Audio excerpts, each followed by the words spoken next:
The Monster Below by Greenback, read by Deathlight, Chapter 12, The Second Miracle. The day after the festival ended, I saw my parents at the train station, promising that I would come and visit during Heartswarming Eve. After all, they had come to visit me, so it was only fair that I do the same for the next major holiday.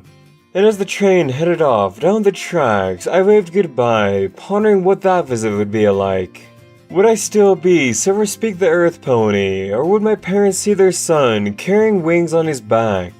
Only time would tell. With my parents heading home, I turned my attention towards the new challenge of getting wings.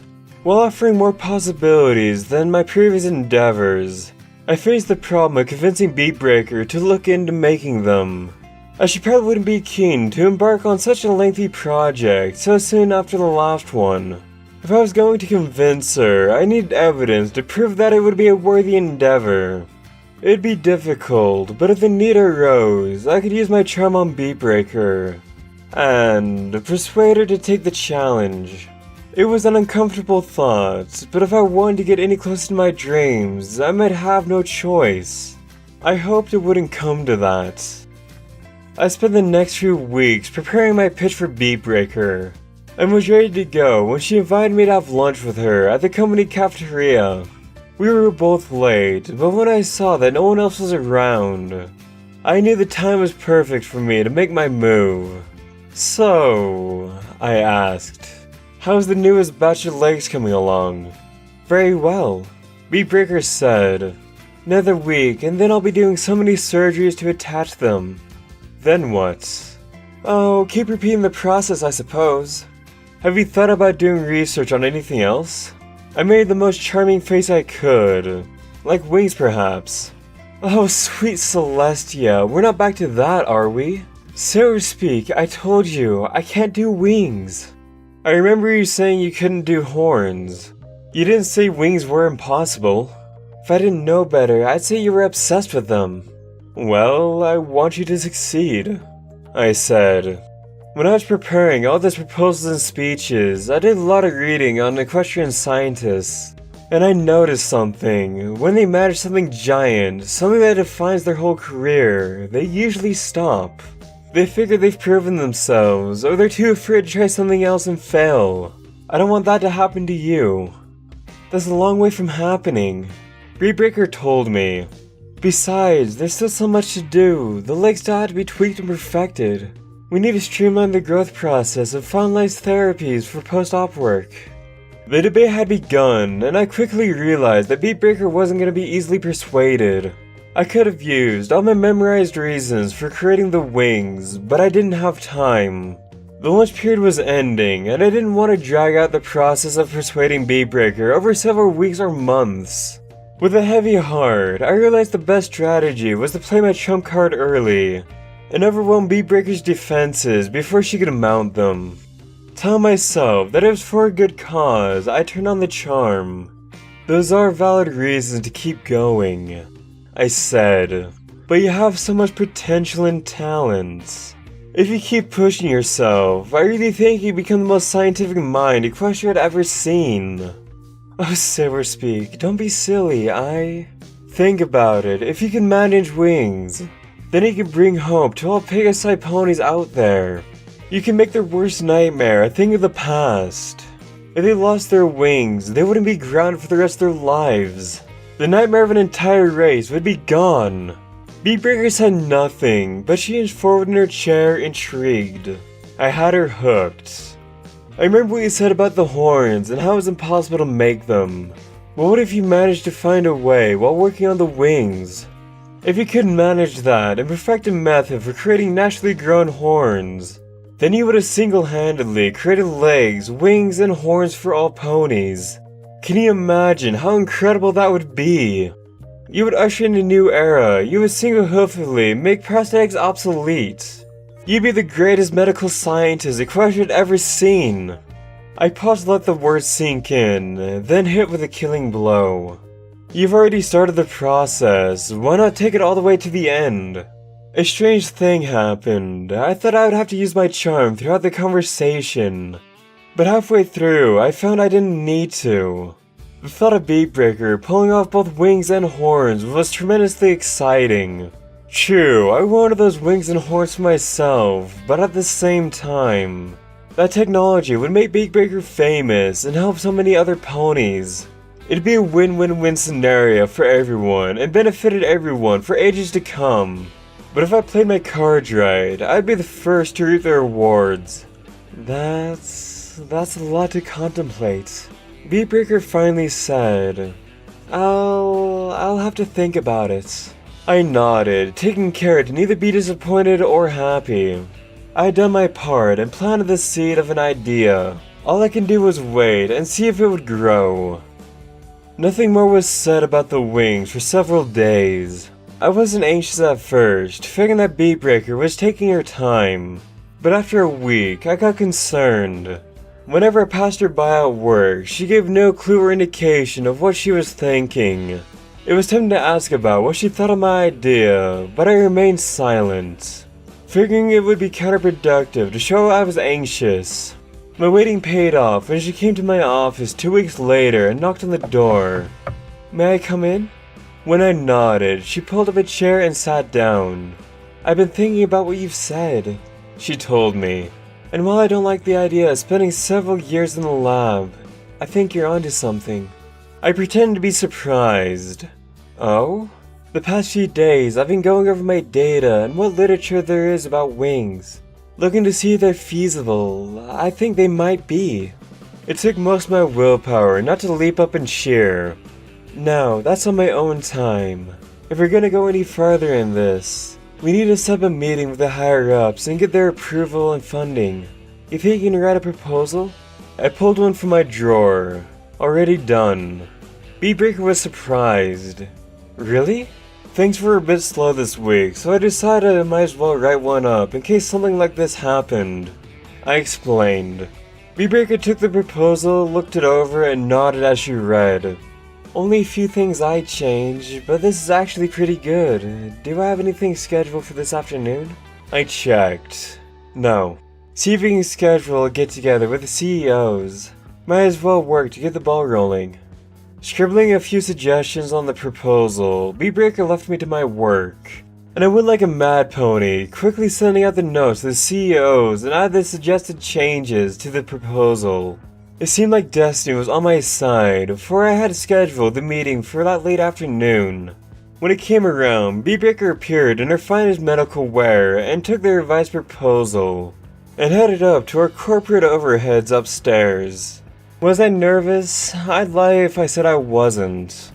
But I highly doubted Minicomp would turn down an opportunity to make more bits, and especially if the opportunity was coming from the most famous scientist.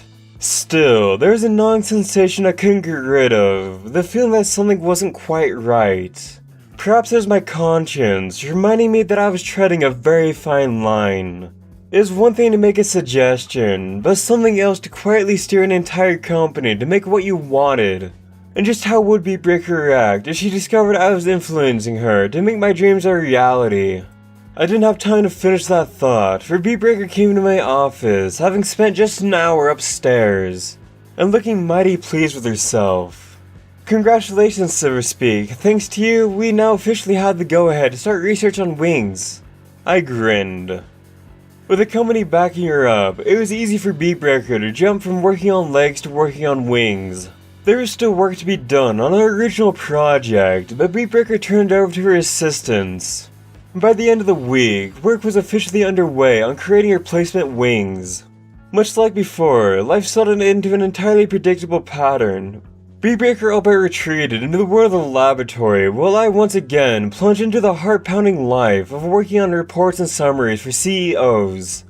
One of my earliest notes to the higher-ups, Beakbreaker said that due to the more delicate nature of wings over legs, she had no idea how long research and development would take, emphasizing that it would take anywhere from a few years to even a few decades before they got results. She wasn't kidding. For 5 months she labored away in her lab, working day and night, leaving only to sleep and perform the next round of leg replacement surgeries when the next batch was ready. Her entire waking world was confined to the laboratory. She even took meals and restroom breaks in there. Being mostly limited in my office, I didn't see Beatbreaker all that much during those months. The few times I did, she always had the look of excitement on her face. Even on the days where things didn't go as planned, she wasn't going to let a few setbacks stop her, no matter the cost.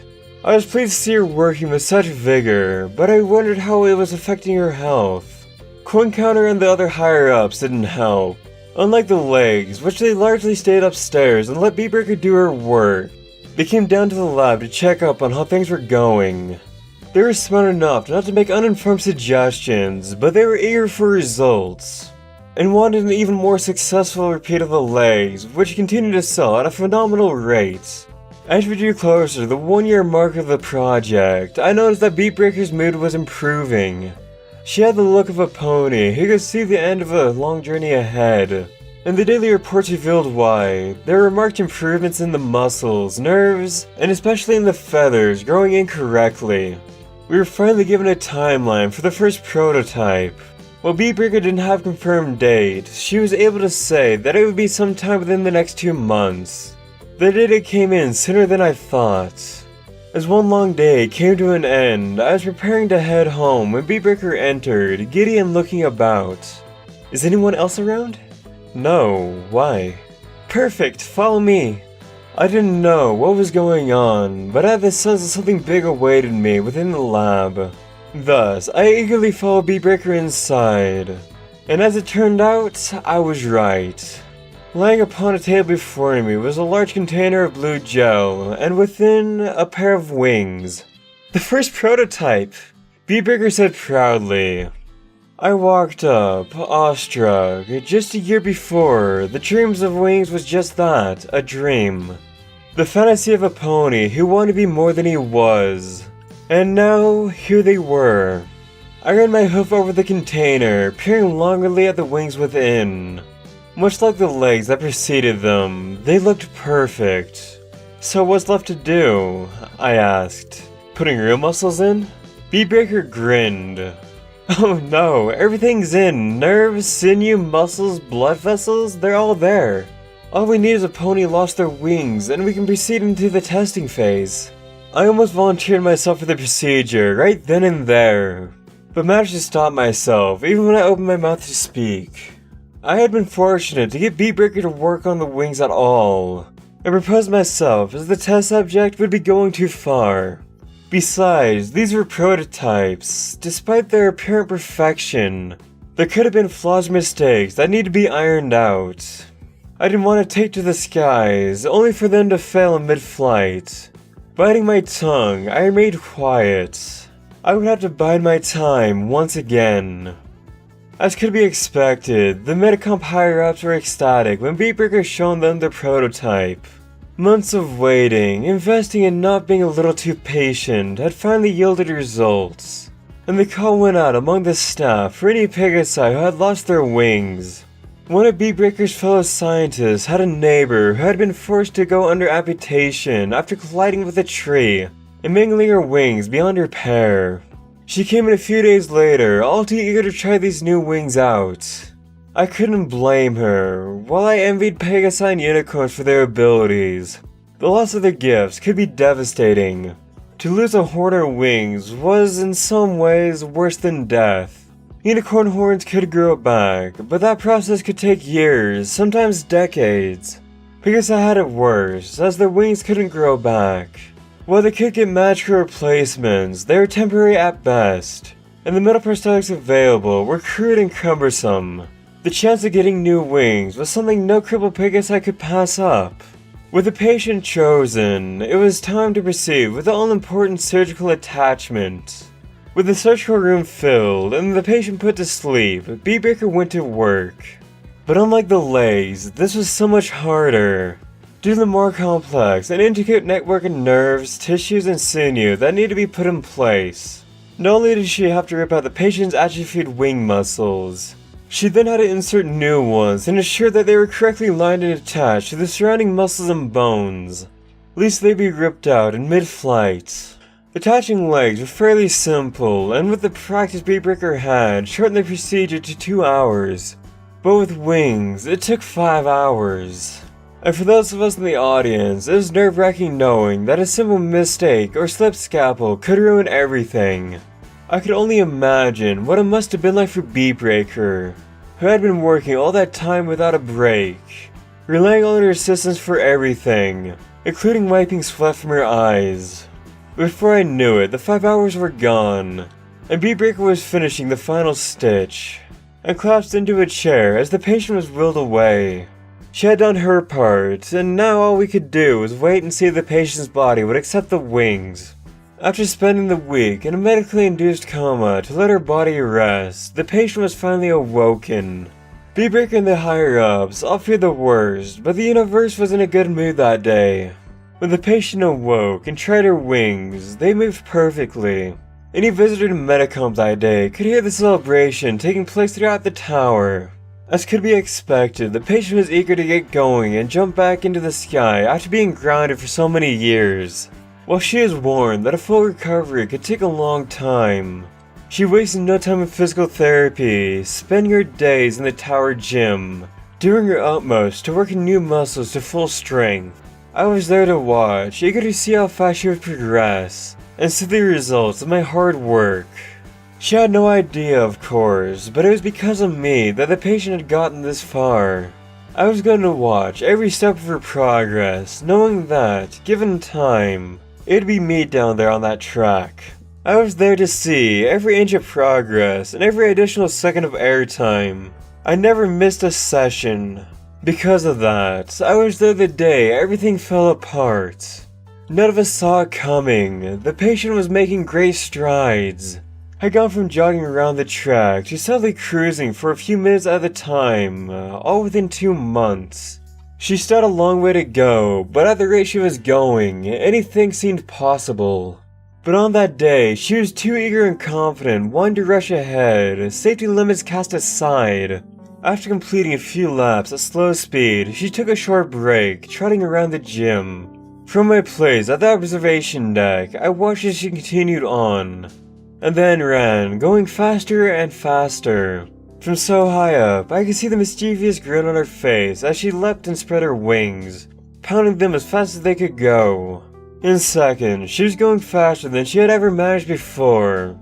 For a few moments, she had been as free as she had been years before, ready to take to the skies. Then it happened. Her grin vanished. Her wings stiffened and then locked up, sending her crashing to the floor, where she grabbed her back and howled in agony. Then the news came back from surgery a few hours later. It was the most possible outcome. The stress of the shoulders being forced to go full blast so suddenly torn the implanted muscles to shreds, leaving the patient with a bare back, her precious ruined wings removed once again. Everyone was devastated, the patient, the therapist, the CEOs, and most of all, Beatbreaker. After all of her success, this was her first real failure, and to have it happen on a patient made it so much harder. But that only redoubled her efforts to make the muscles stronger. She went back to her lab and didn't come out for 3 days, not even to sleep or eat. On the 4th, she emerged, barely able to stand, as she told me to write an update for Coin Counter. The next batch of muscles have been pumped full of steroids and growth hormones, making them at least 20% stronger than before, and less likely to tear themselves apart. With the message passed to me, she collapsed on the floor and passed out. I had to carry her to her apartment, where she slept for almost 2 days. While she did, her fellow scientists checked the muscles, and they confirmed that they were stronger than before. It wasn't long before the patient had her second surgery, and when she woke up a week later, she found her new wings working as well as the last. It was back to physical therapy for her, but there was no brashness this time. She is slower and more cautious, eager to avoid a repeat of her past impatience. For 6 long months, the patient worked to regain her strength. Her pace was slow, but her progress was undeniable. At the 2-month mark, she was cruising for short distances. At 3 months, she could hover for 5 instead of 1. And at the 4th month, she could cruise for 10 minutes instead of 2. All the while, Beatbreaker and I watched, anxious at her progress. Beatbreaker feared that the muscles could fail at any moment, and the process would have to start again. But it was much more personal for me. If the muscles failed, so would my dreams. All my effort, persuasion, and work to ensure that things went the way I wanted would have been for nothing. Finally, almost a year after surgery, the day finally arrived for a patient to do her final test and see if she was fully healed.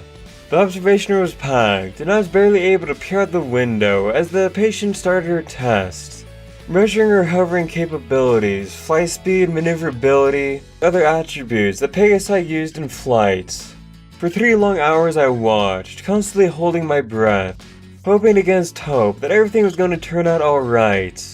At the end of the test, the patient finished up her hour of the laps around the gym, and wiped herself off with a towel, not having worked that hard since before her accident. Her therapist, after giving her a mug of water, asked the all-important question, how did she feel? The patient thought for a long moment, then bursted into a grin, saying it was like her accident had never happened. Within an hour, I was writing a new speech for Coin Counter to announce Medicomp's next miracle. Medicomp has been the leading medical innovator in Equestria for the past several decades, making an enormous breakthrough once every 10 years or so. But never before had they announced within 2 years of each other. The company and the public were thrilled beyond words. The firestorm of excitement, having tapered down after the legs, now roared back, blazing like an inferno. Within a week, orders for wings had skyrocketed beyond Medicomp's wildest dreams, until the waiting list was almost 10 years long. They even got some orders from Griffins and other similar races. I watched it all in that lovely position of being anonymous, able to walk around without anyone recognizing who I was. Something Beatbreaker and the CEOs couldn't enjoy. No one knew I was the one responsible for the second miracle, letting me wander the streets and listen to the conversations in restaurants, bars, and stores. Almost everyone was in favor of these changes, especially after seeing long-crippled relatives literally flying out of depression or lethargy that consumed them, body and soul. Not only was approval for the wings high, but there was that sense that change was in the air. If Medicomp had created legs and wings, then what was next? It was an exciting time for society, and for me. It was wonderful to watch Pegasi get their wings back, and fly away from Medicomp to enjoy a life that had been taken away from them. They were feeling to whoop in sheer joy, or spin and do loop-de-loops as they sailed into the wild blue yonder. I smiled every time it happened, and there were so many ponies getting wings. I have no reports of injuries or failed muscles coming in. I had every reason to be pleased. It seemed that the time had finally come to ask Beatbreaker the big question. The day finally came. I couldn't have asked for a prettier one, for it was an unnaturally beautiful day for Manhattan, and it felt like there was something beautiful in the air. I wasn't even nervous as I headed to work. Years of working and biding my time was about to pay off. I was on top of the world and nothing was going to stop me. At least, that's what I thought. The first sign of trouble was seeing so many police officers at the front of the Medicomp building. Excuse me, I asked one of the closest officers. What's going on here? Do you work here? Yes. I showed him my company badge. There was a break-in last night, a group of unicorns trying to get into the labs. We think they were after those fancy new wings. I couldn't stop my panic, but I was able to get it under control quickly. Did they get in? No, security devices distracted them. They fled like jackrabbits. Relieved, suddenly I remembered that Beatbreaker had most certainly been in the tower. Was anyone hurt? No. Relieved that my employer was safe, I wanted to go in and ask if she knew anything. Can I go in? The officer shook his head. Sorry, nobody's allowed in until we finished our investigation. You have any idea how long that will take? We should be done by the end of the day, so hopefully you can go back to work tomorrow. I suggest you go and enjoy your day off. One of the other officers came over, and the two walked away, working on some new part of the investigation. Had I known what was coming, I would have been in a foul mood, but I was just relieved that the wings hadn't been stolen. But then I began to wonder what the thieves had been thinking. Breaking into a library by yourself is one thing, but breaking into the headquarters of a giant corporation with much higher security, and with more than one pony, That's practically begging to be caught. And even to the burglars that got away, it made no sense. Why would they be that crazy? Perhaps, I realized with the chill, someone shared my dream of becoming an alicorn.